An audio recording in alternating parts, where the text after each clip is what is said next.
Salut les accro-foot comme moi, j'espère que vous allez bien. Un plaisir de vous retrouver dans cette vidéo. On va revenir sur le match entre le Maroc et la Zambie. Mais mes frères marocains, donnez-nous la recette parce que demain, le Sénégal, le pays frère, va jouer. On va jouer face au Bénin.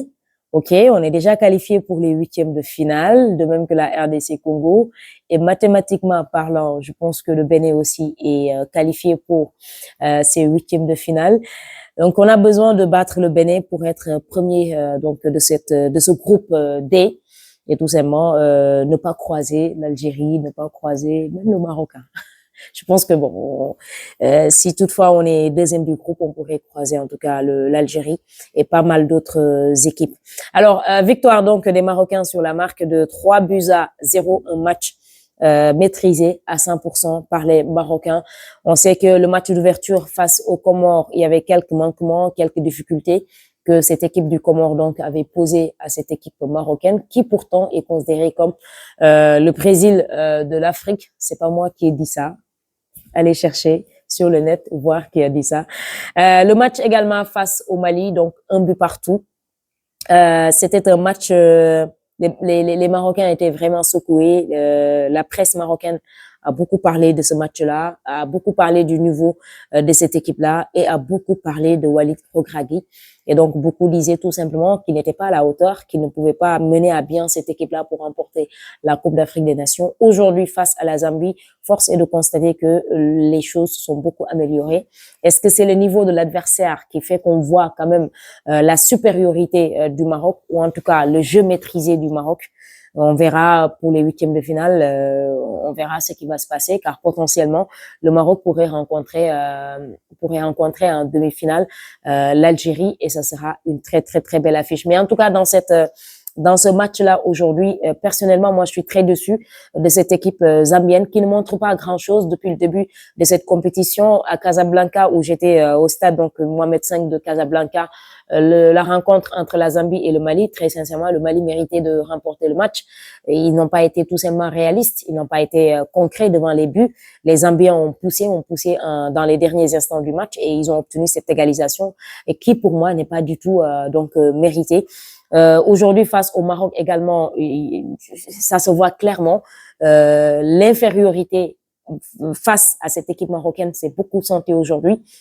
Dans les transitions, dans l'entrejeu même, il commettait beaucoup de fautes, beaucoup de déchets, beaucoup de pertes de balles. C'est vrai que ça manque de technique dans cette équipe-là, mais moi je pensais qu'ils allaient tout simplement essayer de gérer surtout du côté de l'intensité, du côté vraiment du pressing, mais ils commettaient beaucoup de fautes. En face aussi, on a vu une équipe marocaine qui était à l'aise avec le ballon, comme toujours. Mais aujourd'hui, encore plus, ils étaient beaucoup trop à l'aise avec le ballon, notamment avec Ounahi. Ounahi, il ne montre pas ce dont il est capable vraiment. Il ne le montre pas encore, pour moi. Il ne le montre pas encore, mais je pense qu'aujourd'hui, il a fait un excellent match. Il a fait vraiment un match abouti, Ounahi. Il était partout. Ce but de Brahim Diaz, c'est lui qui fait cette passe en profondeur à Ezal Zouli qui donc met parfaitement le ballon pour Brahim Diaz. Mais sinon, dans l'ensemble, il a fait un excellent match. Et quand on voit sur la tactique aujourd'hui du côté de Walid Regragui, parce que face au Mali, c'était un système de 4-3-3 avec bien évidemment Amrabat qui est le cœur de ce milieu marocain. Mais aujourd'hui, il a mis un 4-1-2-3. Il a mis un 4-1-2-3 avec donc Ainaoui qui est un peu devant la défense, donc milieu défensif. Ounahi à son poste donc de prédilection. Il a fait reculer un tout petit peu Ismaël Saiberi. Donc il a joué aujourd'hui avec 4 attaquants. Ezal Zouli, El Kabi, Brahim Diaz et je peux dire Ismaël Saiberi. Et ça a tout simplement payé, car il sait que ce match-là, il fallait nullement pas le perdre. Il fallait nullement pas perdre ce match-là. Ce match, il fallait le gagner. Et aujourd'hui, ce qu'on voit dans le jeu du Maroc, c'est qu'ils ont vraiment montré le vrai visage, ou en tout cas le visage que tout le monde s'attend du Maroc, tout simplement. Et aujourd'hui, je sais pas, est-ce que c'est le niveau, comme je l'ai dit tout à l'heure, de l'équipe zambienne qui fait qu'on voit ces belles choses-là. Mais en tout cas, c'était un match très, très, très plaisant à regarder, surtout pour le Maroc. Surtout pour le Maroc, car ils ont maîtrisé donc la Zambie de A à Z. On a eu, comme je l'ai dit, il fait une excellente CAN pour le moment. Brahim Diaz. Vous avez, vous les Marocains, vous avez non seulement les plus beaux stades en Afrique. Est-ce que vous avez la meilleure équipe en Afrique? Je ne peux pas vous le dire parce que je ne pense pas que vous êtes meilleur au Sénégal. C'est pas parce que je suis sénégalaise, mais je le dis en toute objectivité. Je ne pense pas que vous êtes meilleur au Sénégal, mais l'avenir nous le dira. Et en tout cas, vous avez le meilleur joueur du tournoi et c'est Brahim Diaz. De loin, c'est lui. De loin, c'est Brahim Diaz.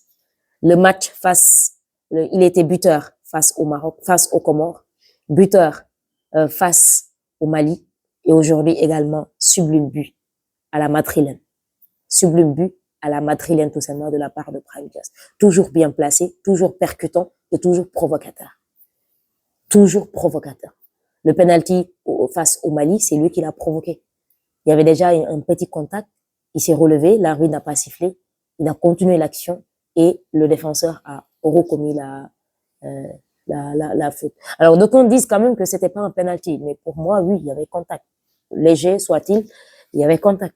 On n'y peut rien. Dans un stade match d'ouverture de la compétition, pays organisateur, qu'est-ce que vous voulez d'autre? Ça se siffle. Qu'est-ce que vous voulez d'autre? Donc, il est tout le temps là dans la provocation. Aujourd'hui également, il a été très, très, très provocateur. Il aurait pu tout simplement mettre un doublé ou un triplé aujourd'hui également, mais il a manqué peut-être de lucidité. Il a manqué de réalisme. Mais en tout cas, jusqu'ici, c'est le meilleur joueur vraiment de cette Coupe d'Afrique des Nations. C'est le meilleur joueur. El Kabi, lui, Maroc, toujours, je citais, vous avez le meilleur joueur et vous avez, j'ai pas envie de dire le meilleur buteur, mais en tout cas, vous avez les plus beaux buts. El Kabi se retournait acrobatique en match d'ouverture. Tu nous fais ça. Et aujourd'hui, tu nous répètes encore. Tu nous répètes encore. Un retourné acrobatique. Mais qui es-tu? Qui es-tu, El Kabi? Tu es qui? Tu es qui? Tu es qui, El Kabi? Mais c'est quoi ça? C'est une dinguerie, tout simplement. Ils ont le meilleur joueur pour moi et les plus beaux buts du tournoi. En tout cas, c'est une très, très, très belle équipe du Maroc qu'on a vue aujourd'hui. Amrabat, je pense qu'il est au repos, sûrement. Il est sûrement au repos car c'est vraiment le poumon de ce milieu du Maroc. Et donc, je pense que Regragui a bien fait de le mettre au repos et de mettre ce système-là aujourd'hui qui a vraiment marché. En tout cas, c'est sûr que la Zambie va beaucoup regretter, beaucoup de déchets, beaucoup de fautes. Ils ont fini le match avec 3 cartons jaunes, énormément de fautes et donc voilà. En tout cas, cette défaite-là, elle est méritée et cette victoire, elle est méritée pour le Maroc. Dima Maroc, Dima Maghreb. Et on se retrouve demain. En attendant, n'oubliez pas de vous abonner en masse, de liker, mais surtout de partager les vidéos. Je vous attends dans les commentaires. Dites-moi qu'est-ce que vous avez pensé de cette équipe, de ce match aujourd'hui du Maroc. Et quel est votre pronostic pour le match de demain entre le Sénégal et le Bénin? Vamos.